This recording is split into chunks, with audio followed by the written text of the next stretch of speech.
Now, yesterday I was looking all over the place for the numbers. They were right there. There's 5, there's 6.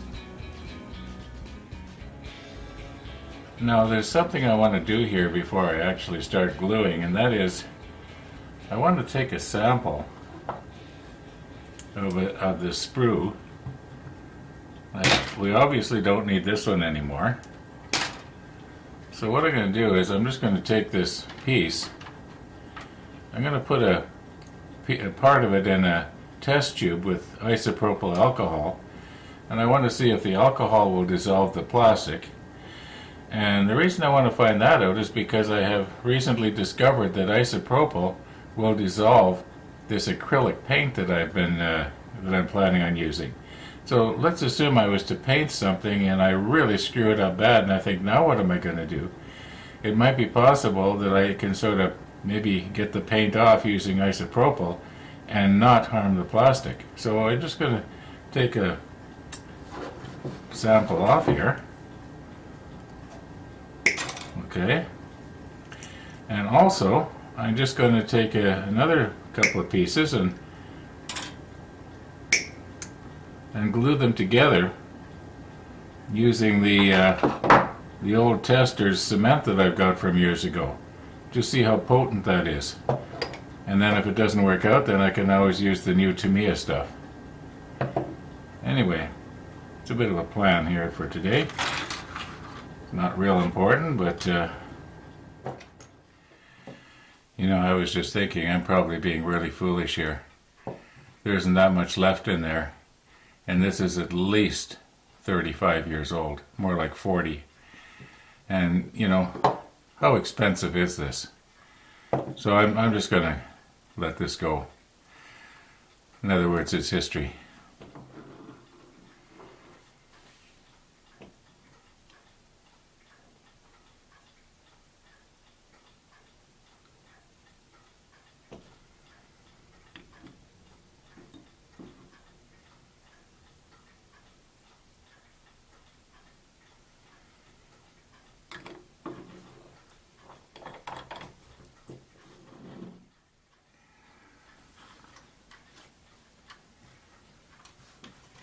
Okay, now for the isopropyl test, I'm just going to make some scratches on here.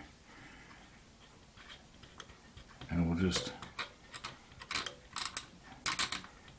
see if it dissolves these little shavings that I'm making here. Like, you don't know if you can see it, but there's one right there. It's stuck on pretty good. And if that dissolves away, then we'll know that the isopropyl dissolves this plastic. Okay, we'll see if it dissolves those little shavings. I don't know if you can see them there, but they're sticking out the side of the sprue.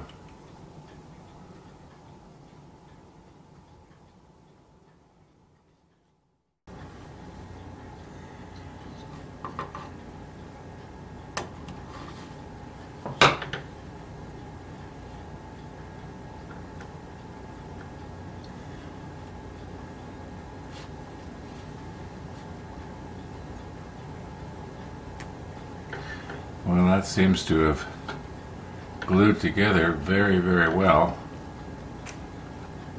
I can break it apart, but not easily. There's probably, maybe 2-3 hours, I guess. I'll have to check the time on the file. Still a little bit soft, but I can see where, you know, after maybe 12 hours. Yeah.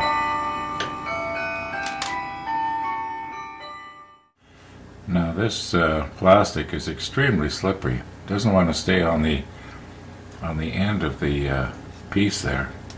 I'm thinking possibly if I was to put a rubber band around it here,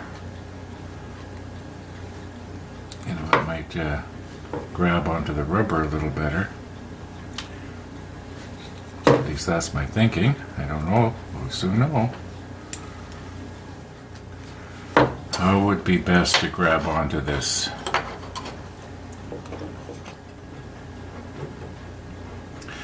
I also want to remember that I don't want it to have it too tight, because what happens is this cement, it dissolves the plastic and makes it soft. And if it makes it too soft, then it will deform the plastic. In other words, it will get narrower here, which will in turn make this even worse. So I would just have it just very light, maybe like this. Something like that might work. Well, let's give that a try. Now, I'm only going to want to go from about here around. I don't want to be putting any up here.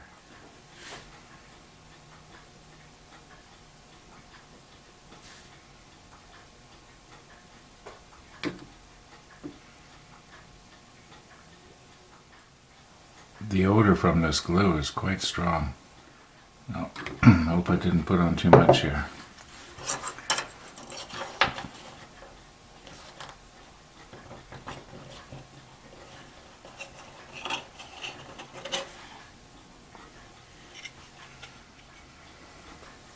Okay, now we were going to just wedge it in there, weren't we?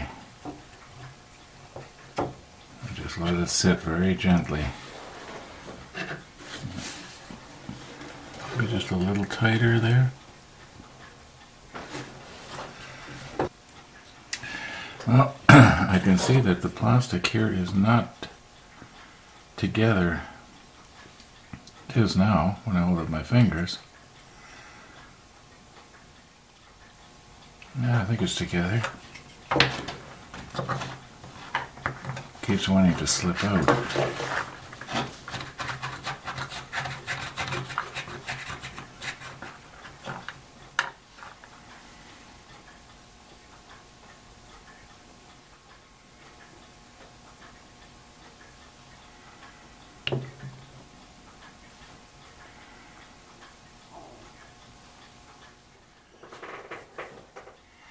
Okay, you have to remember that this is a solvent, it's not really a glue.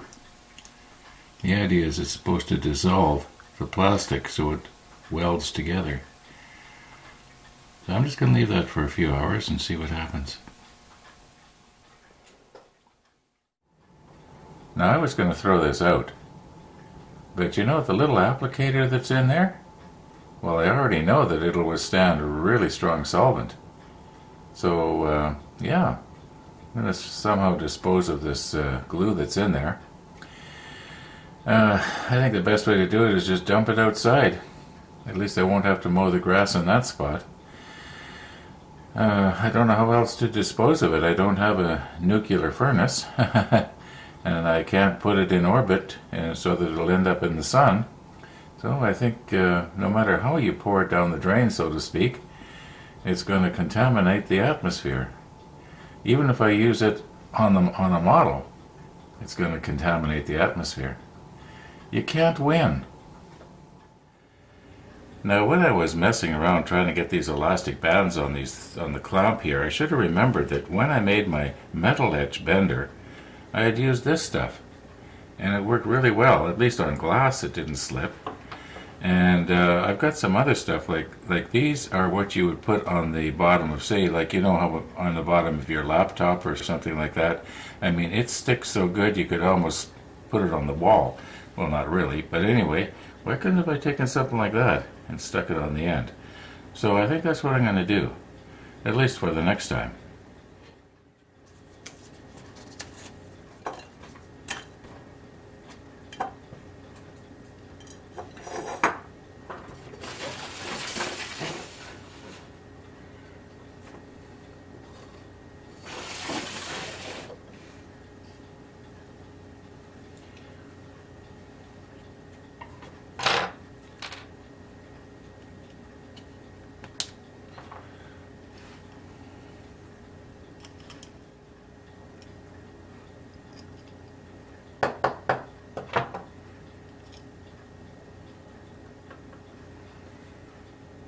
Okay.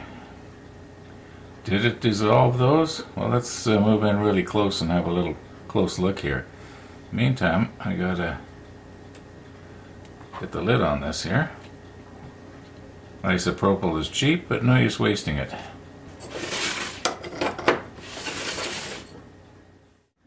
Well, I am zoomed in here almost as close as I can get.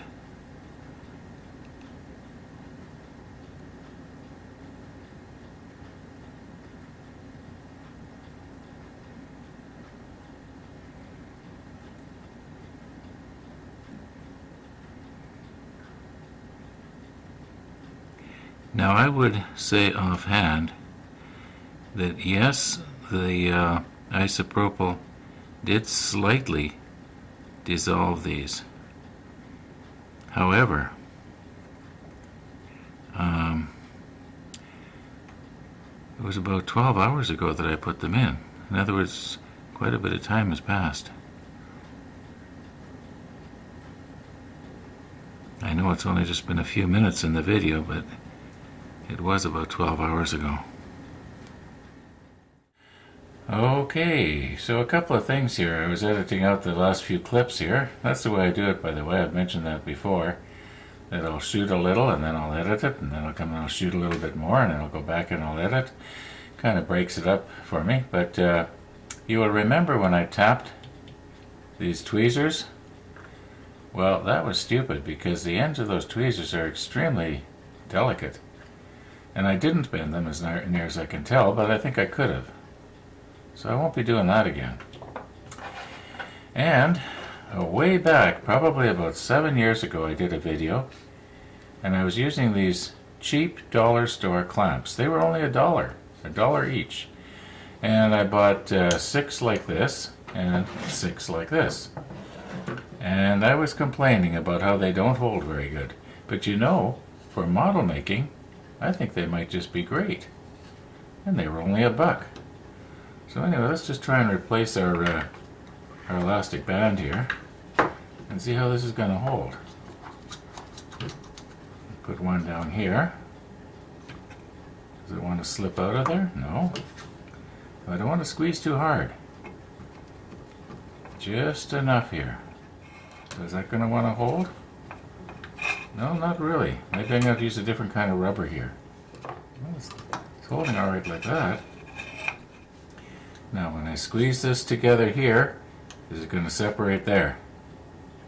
You know what? I was reading my comments this morning and one of the viewers made the suggestion. He says, why don't you use a hairdryer or hot water? I messaged him back and I said I was thinking of dipping it in boiling water to heat it up to soften the plastic, but then I was realizing, well, yeah, but then what about the, got to dry out the seam here. And by the time I get the seam dried out, well, naturally it's going to cool down, but I think it's going to work out okay here. So anyway, I do have an old hairdryer, and I've used it downstairs in the workshop. You may have seen me using it, who knows. Just about ready to fall apart here, but it still works. I just want to test it out here. I'm going to take a sprue, and I'm going to put it on low and just hold it in front here and just see what happens. Does it melt the plastic or not? Let's just give it a test here. I won't bore you by, making you watch the whole thing. I'll use sort of a time lapse here.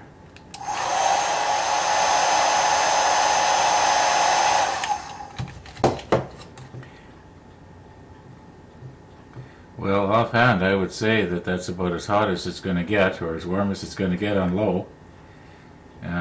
Doesn't have any tendency to want to be melting the plastic, so I think it's probably safe to use on low. And that would probably be as hot as boiling water. Now I don't have a thermometer that goes that high. Oh yeah, wait a minute, I think I do have one that goes that high. Yeah, I have the one that I use when I use in the toaster oven when I do the cactus juice thing. Well, anyway, let's just give it a whirl here. I'll just heat up the plastic and see if it seems to want to bend a little better. Now, one thing's for sure, I don't want to be accidentally damaging one of these parts because, especially a piece like this, if I do, I am royally screwed. Okay, let's see if that seemed to make a difference. A little bit. I think it's going to work out okay. Well, I'll do that again, and I'll put a little bit of solvent in there, and we'll see how we end up. Now, I was just noticing I was doing a sort of a dry run, and when I put the other clamp on here and squeeze this together, the bottom has a tendency to curve in. So I think what I'm going to do is I'm going to cut a little piece of cardboard here that can be, I guess it's safe to take this off now. Yeah, cut a little piece of cardboard that'll go from here to here, so that when I squeeze this together here, it holds it apart and it doesn't have a tendency to squeeze in on the bottom here. Okay, now this is not particularly high tech, but it should work.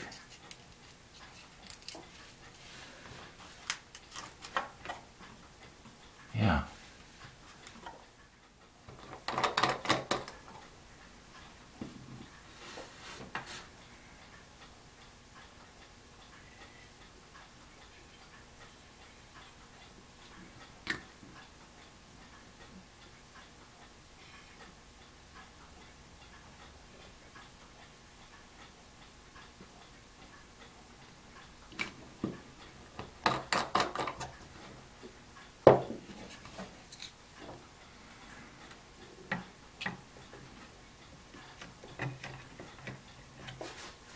I forgot my cardboard.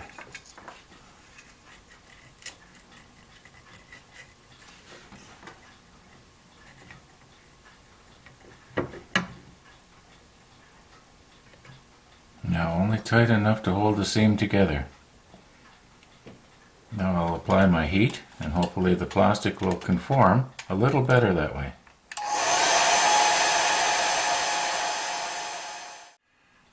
Well, this is where that piece has to go. However, while we're waiting for it to dry here completely, it's probably strong enough now, but let's let it wait a while.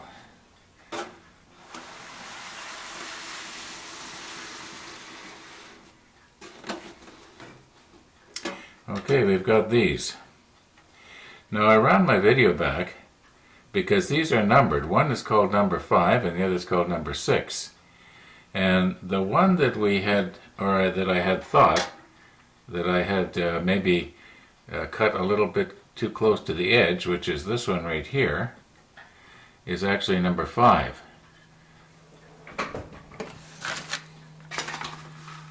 Now, according to the plans, number 5 goes on this side that's closest to me here.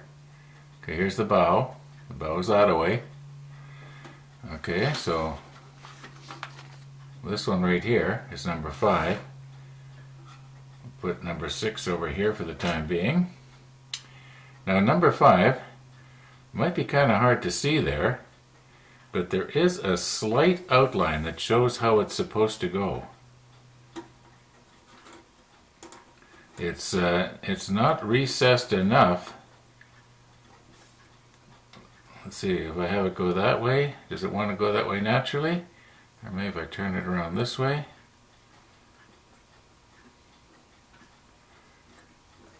Okay, I think this way is better. Yeah, it's supposed to go this way. Alright. Now, I think the best way to do this, you know, let me take a, I'm going to try and find a picture of the way this looks. You know, in other words, is the fin sticking out the side or sticking out the bottom? You know, it's not a huge difference here. No, I do believe it has to go like this.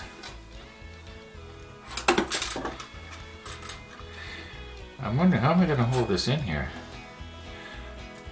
I'll bet you if I was to put elastic bands all the way around it, get everything adjusted into place here and being held gently against the hull all the way along with elastic bands, well, then possibly then I could just run the glue along the crack.